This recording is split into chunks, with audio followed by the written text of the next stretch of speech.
আইনে কোথাও বলা নেই যে তার বাবা মা চাইলে নাম প্রকাশ করতে পারবে না। তার মৃত মেয়ের বিচার চেয়ে একটা রাজনৈতিক জায়গায় আসা।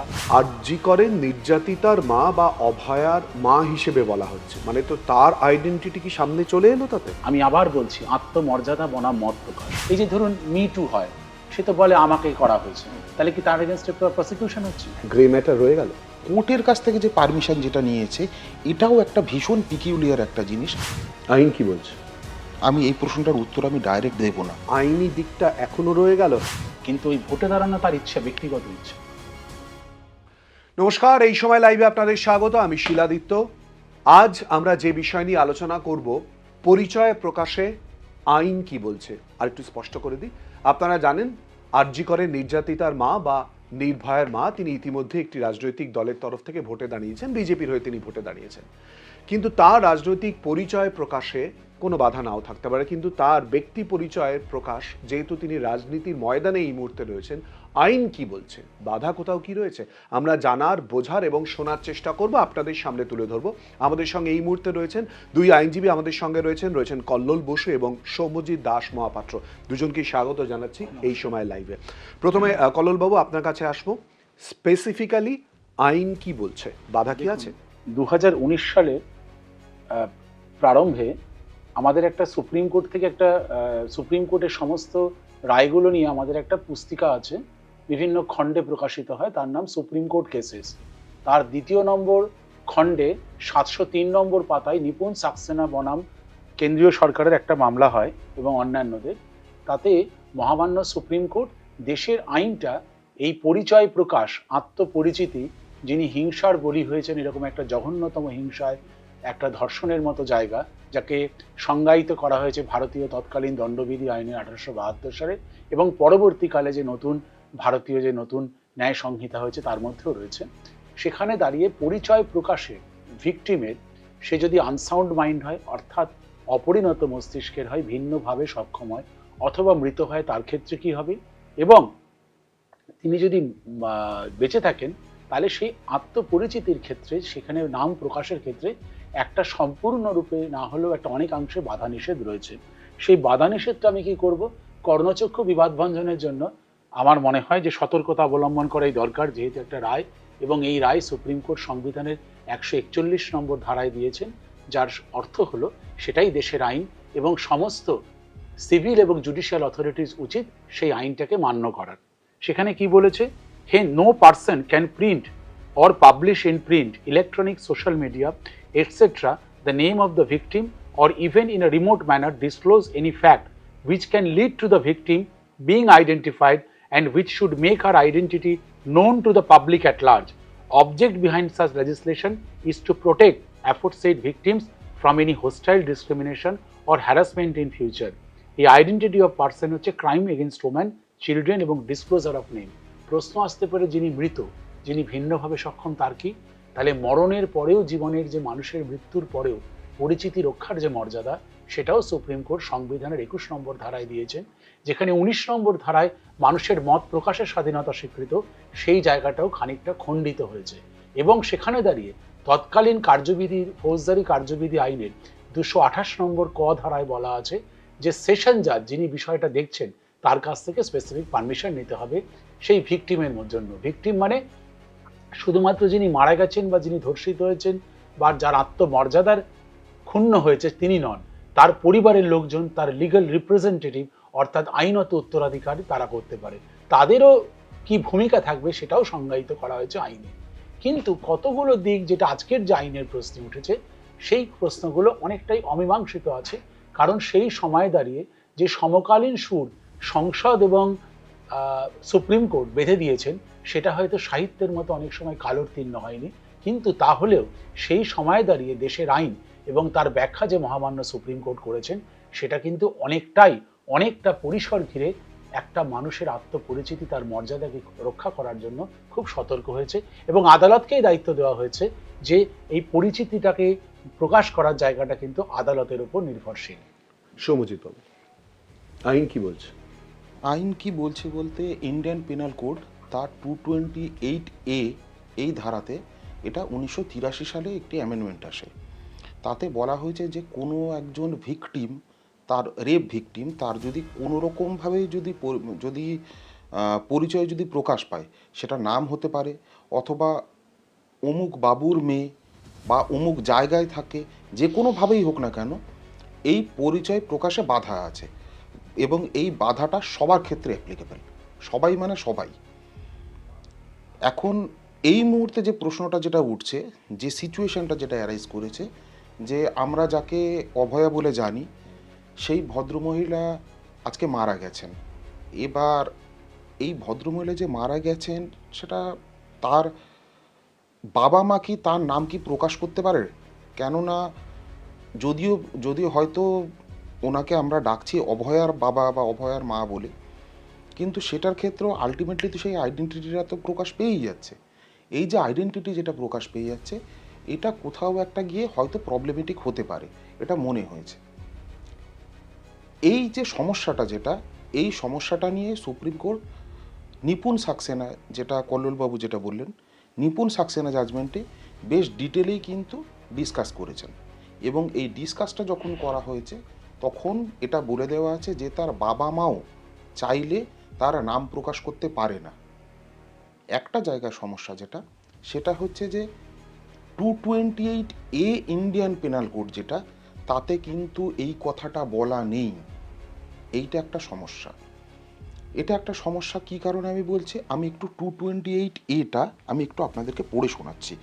এবং 228A বলতে আমি তার যে রিলেভেন্ট পোর্শনটা সেটাই শুধুমাত্র বলবো। এটা 228A সাবসেকশন 2 সাবক্লজ সি,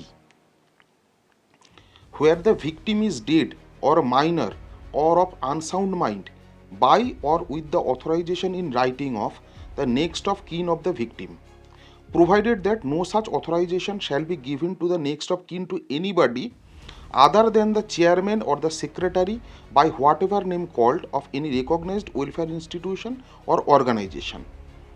আচ্ছা, এবার এর এক্সপ্লেনেশন কি বলছে? For the purposes of this subsection, recognized welfare institution or organization means a social welfare institution or organization recognized in this behalf by the central or state government. এটার মানে হচ্ছে যে ভিকটিমের যে বাবা মা, তার কিন্তু নাম প্রকাশে কিন্তু কোনো বাধা নেই। 228A আমি খুব স্পেসিফিক্যালি দায়িত্বের সঙ্গে বলছি, 228A সাবসেকশন 2C যে প্রোভাইসো যেটা আছে, সেখানে কিন্তু তার বাবা মা চাইলে নাম প্রকাশ করতে পারেন, কিন্তু অন্য কেউ নাম প্রকাশ করতে পারবেন না। প্লিজ আমাকে দেখাবেন, আমি একটু ক্যামেরায় দেখাতে হ্যাঁ, চাইছি। ডেফিনেটলি। যে ধারাটার কথা উনি বলছেন সেটা জাস্ট ট্যাবে একটু বিস্তারিতভাবে ডিটেলসে রয়েছে, আমি সেটা একটু দর্শকদের সামনে তুলে ধরার চেষ্টা করছি। এটা হচ্ছে section 228A, disclosure of identity of the victim of certain offences etcetera. আপনারা যে জায়গাটা হাইলাইট করা আছে বলে দেখছেন, এইটা হচ্ছে রিলিভেন্ট। স্পেশালি এই যে provided that no such authorisation shall be given by the next of kin to anybody. Next of kin বলতে বাবা মা ভাই পরিবারের যে কোনো relative, to anybody other than the chairman of the secretary by whatever name called of any recognized welfare institution or organization। তার মানে হচ্ছে যে তার বাবা মা যদি চায় যে হ্যাঁ নামটা আমি প্রকাশ করব, তাহলে সেটা একমাত্র কোনো একটা রিকগনাইজড ওয়েলফেয়ার ইনস্টিটিউশনের চেয়ারম্যান বা সেক্রেটারিকেই দেওয়া যায় এবং তারা সেটা ডিসাইড করবে। নিপুণ একটুখানি আটকাচ্ছি, মানে দুজনের কাছেই আসবো। তার মানে কি বাধার জায়গা এখনো রয়ে গেল বা আইনি দিকটা এখনো রয়ে গেল, নাকি না ইতিমধ্যেই তো তিনি ভোটে দাঁড়িয়ে পড়েছেন, আর তো প্রশ্ন হচ্ছে না, নাম তো চলেই এসছে? খুব সঙ্গত প্রশ্ন। আমি সৌম্যজিৎ বাবুর কথার শেষ সূত্র ধরে বলছি যে 17 নম্বর অনুচ্ছেদে সুপ্রিম কোর্ট যখন নিপুণ সাক্সেনার কথা বলেন, তাতে বলছেন যে before dealing with this technical aspect as to whom the authorisation is to be given, কাকে সেই দায়িত্ব দেওয়া হবে, সেখানে দাঁড়িয়ে একটা সতর্কতা সুপ্রিম কোর্ট তার প্রয়োজনীয়তা অনুভব করলো। কি অধিকারটা কার? যে নেক্সট কিন অফ দ্য ভিকটিম, যিনি এই ভিকটিম তার যে নেক্সট কিন, a person of unsound mind is as much as a citizen of the country as a Sen person. A person of unsound mind who is subjected to such heinous sexual offence suffers A trauma unimaginable. যে ট্রমাটা সে ভোগ করলো সেটাও অকল্পনীয়।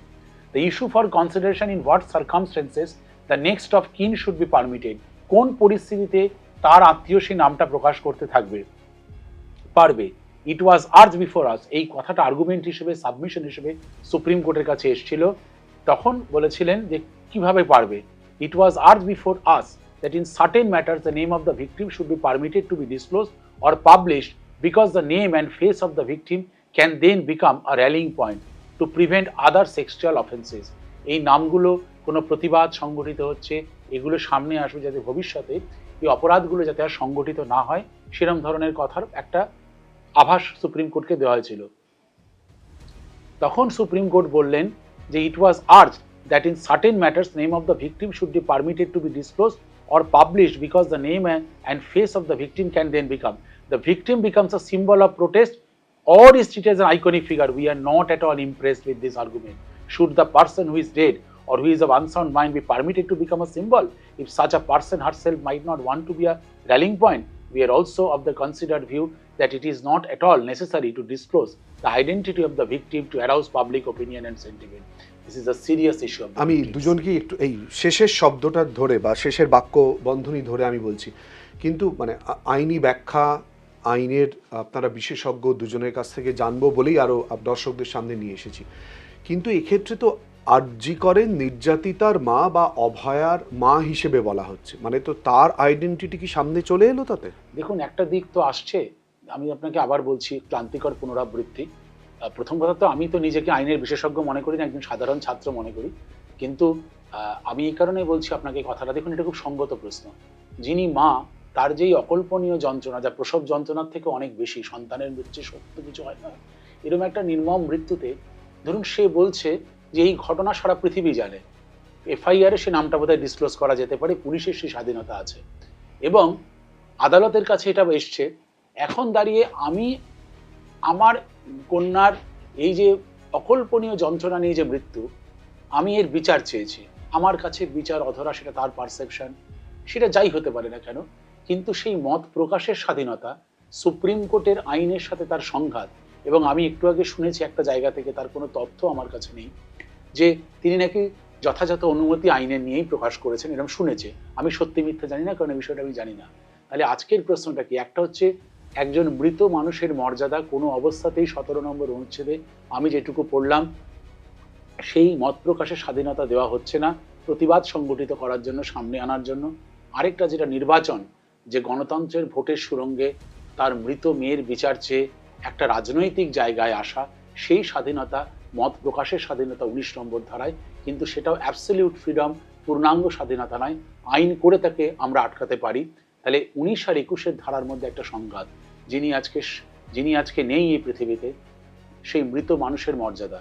আমি একটা জিনিস খালি আমার যেটুকু মনে হয়, দেখবেন আমাদের আইনে ধরুন একজন কোনো নেতা তিনি মারা গেছেন, তাকে চোর বললেন বা একজন অসৎ মানুষ বললেন, তার পরিবারের লোক কিন্তু তাকে আপনার এগেইনস্টে ডিফেমেশন করার তার রাইট আছে, কারণ defamation is a loss of property, এর জন্য মামলা করতে পারে, কিন্তু সেই মানুষটা তো বেঁচে নেই। তাহলে মৃত মানুষ, মরণের পরে একটা মানুষের যে আত্মপরিচিতি, তার যে মর্যাদা রক্ষার কথাও কিন্তু সংবিধান বলে। এখানে একটা আইনের কিন্তু একটা মানবিক ও কালোত্তীর্ণ দিক রয়েছে। আমি এইটার প্রসঙ্গে যাই, মানবিক এবং কালোত্তীর্ণ দিক, মানে প্রশ্নটা খালি এর সঙ্গে জুড়ে দেবো এই কারণে, সেটা হচ্ছে উনি তো ওনার পরিচয় লড়ছেন, অবশ্যই ইস্যুটা রয়ে যাচ্ছে, মানে তাতে আইনের সঙ্গে কনফ্লিক্ট বা সংঘাতের জায়গা কোথাও রয়েছে?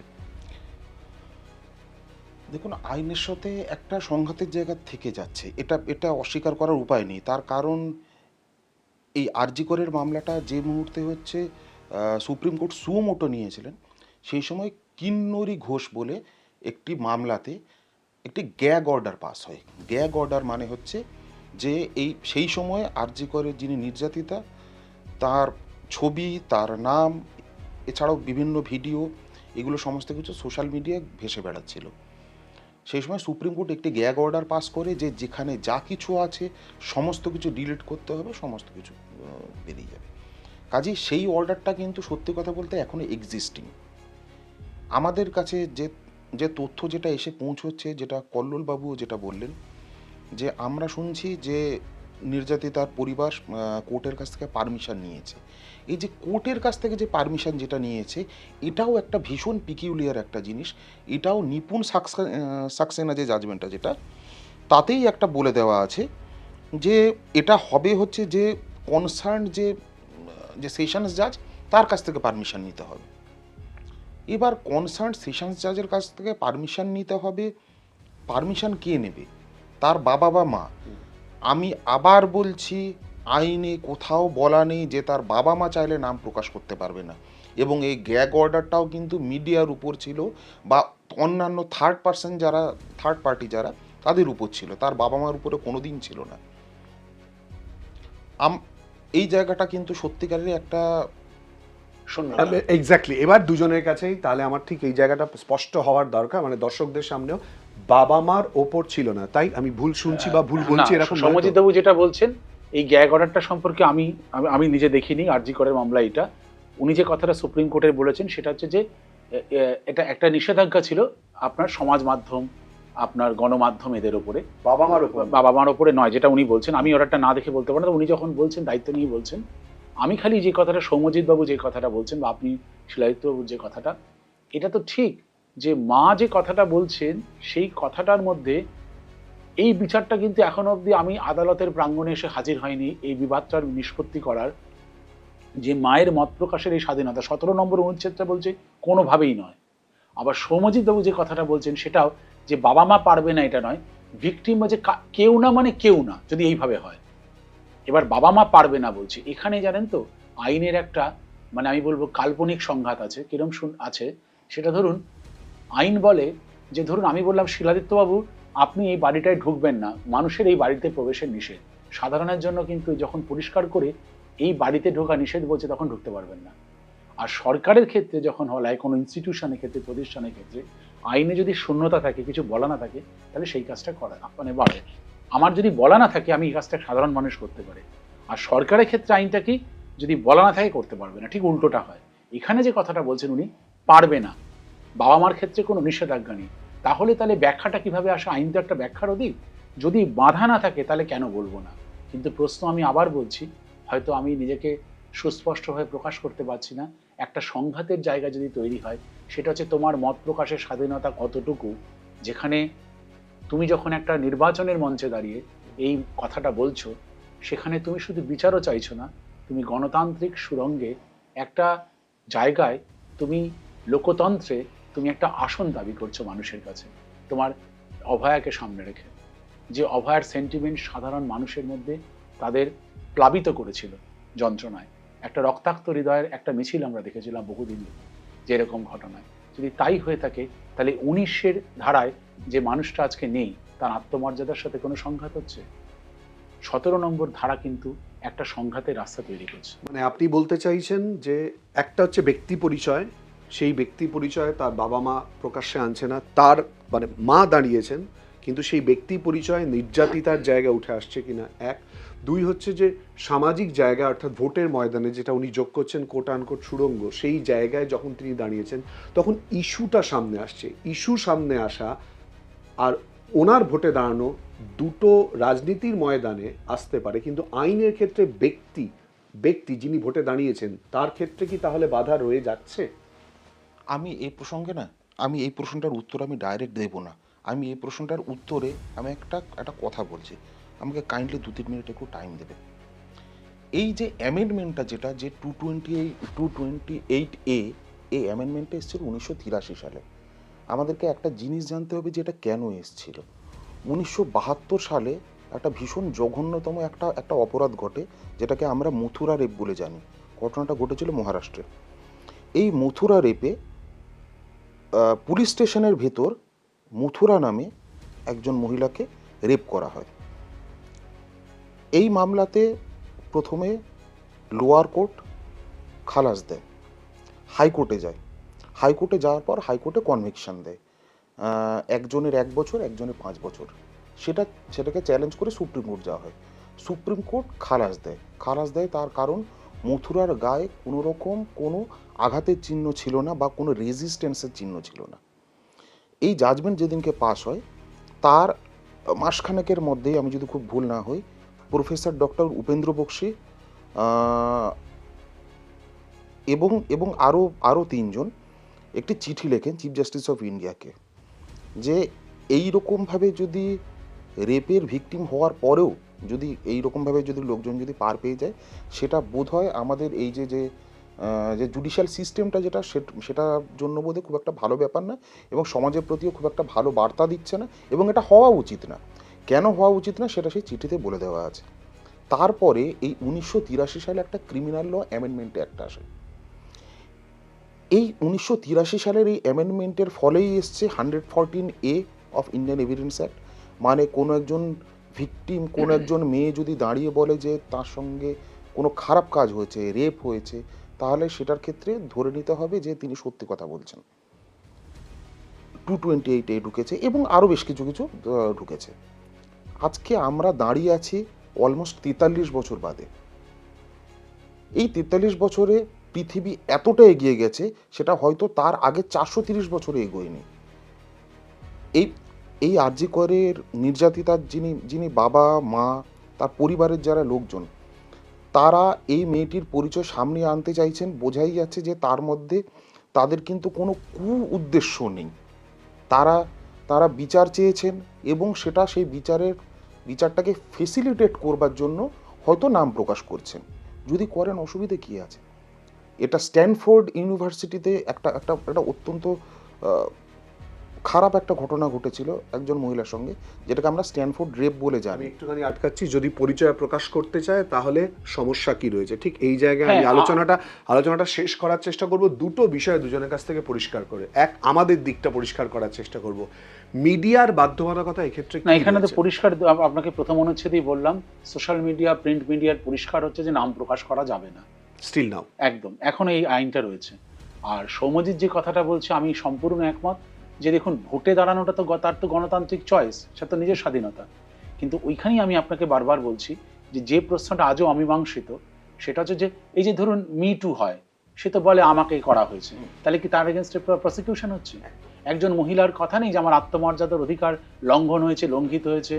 এ তো মহাভারতের আমলে দেখেছি, যুধিষ্ঠির বিশ্বাস ও অবস্থানে দ্বিখণ্ডিত ছিলেন, সৎ হয়ে হস্তিনাপুর রাখতে পারেননি। কিন্তু সেদিনের দ্রৌপদীর উঠে দাঁড়ানো আর এতগুলো বীরের মাঝখানে একজন নারীর আত্মমর্যাদা প্রকাশ দ্রৌপদীই করেছেন। তা সেদিন যদি অত বছর আগে যদি ইতিহাস যদি এই কথাটা বলে থাকে সাহিত্যে, তাহলে সমাজ জীবনে তার প্রতিফলন হবে না কেন? একজন মেয়ে কেন দাঁড়িয়ে বলতে পারবে না? কিন্তু এই আইনের জায়গাটা যেখানেই মত প্রকাশের স্বাধীনতা, আমি আপনাকে সমালোচনা করতে পারি, কিন্তু যে মুহূর্তে আমি আপনাকে অপমান করছি, সেখানেই আপনার আত্মমর্যাদা লঙ্ঘিত হচ্ছে।